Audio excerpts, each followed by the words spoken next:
Good morning, students. In last three classes, we studied about the internal structure of dicot plant. Example is sunflower, in which we studied the internal structure of root of sunflower, internal structure of stem of sunflower, and internal structure of leaf of sunflower. From today, we study about the internal structure of monocot plant or the anatomy of monocot plant. Example is maize. Today we study about the anatomy of maize root or internal structure of maize root. In transverse section, maize root shows the following regions: epiblema with hair, exodermis, then cortex, endodermis, pericycle, vascular tissue, and pith region. The first one is epiblema.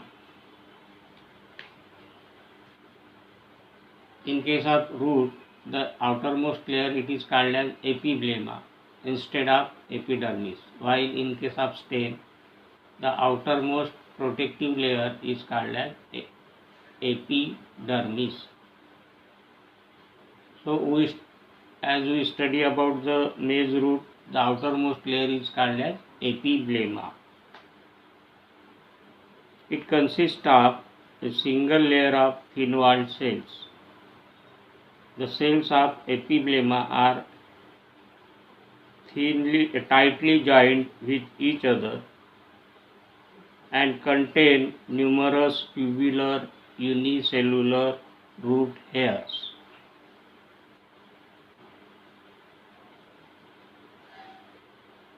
Then exodermis. The multi-layered exodermis occurs below the epiblema. The cells of the exodermis may have Casparian bands, but more commonly they are described as having suberin lamella covered by a thick cellulose wall. The exodermis contain either one type of cells or short and long cells. While the roots are young, the walls of short cells contain no suberin. Later they become suberized. This is about the exodermis. Then cortex. Cortex is massive and contains small polygonal and large spherical parenchyma cells. The cells of the cortex are thin-walled and contain well-developed intercellular spaces. The innermost layer of the cortex consists of barrel or drum-shaped cells known as endodermis. The endodermis cells contain thickening on their inner and lateral walls. Some of the cells of endodermis are thin-walled, known as passage cells.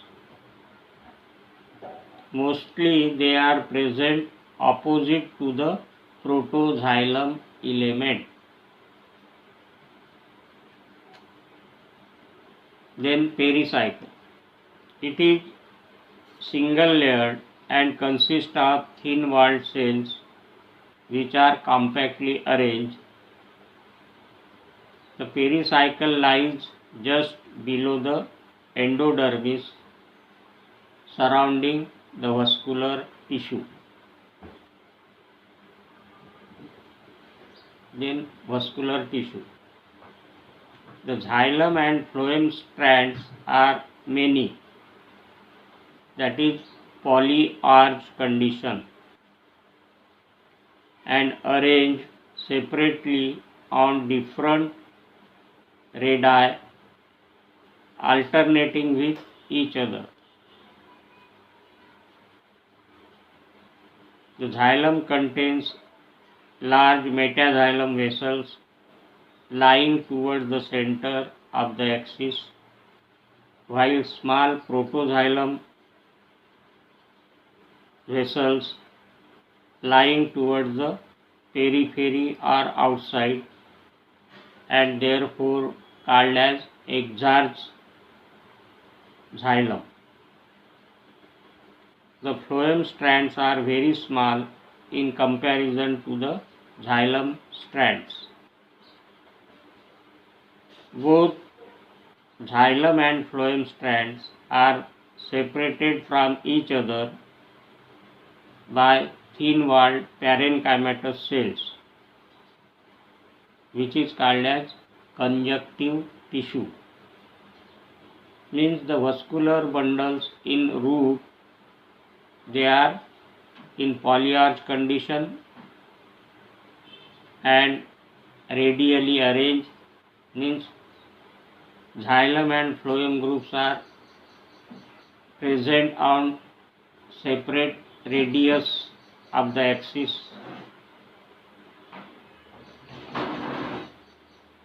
and the xylem element, they are in exarch conditions. Means metaxylem is present towards the center and protoxylem is present towards the pericycle, and just opposite to the protoxylem element, thin-walled passage cells of endodermis are present, which are meant for the radially transport of water. And the xylem and phloem elements, they are separated from each other by means of a parenchymatous cells. They are also called as conjunctive tissue. Then pith. It is the central portion of the axis and consists of thin-walled parenchymatous cells with intercellular spaces. This is all about the anatomy of maize root.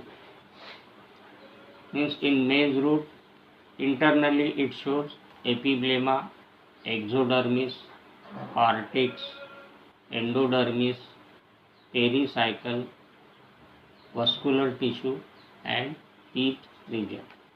Thank you.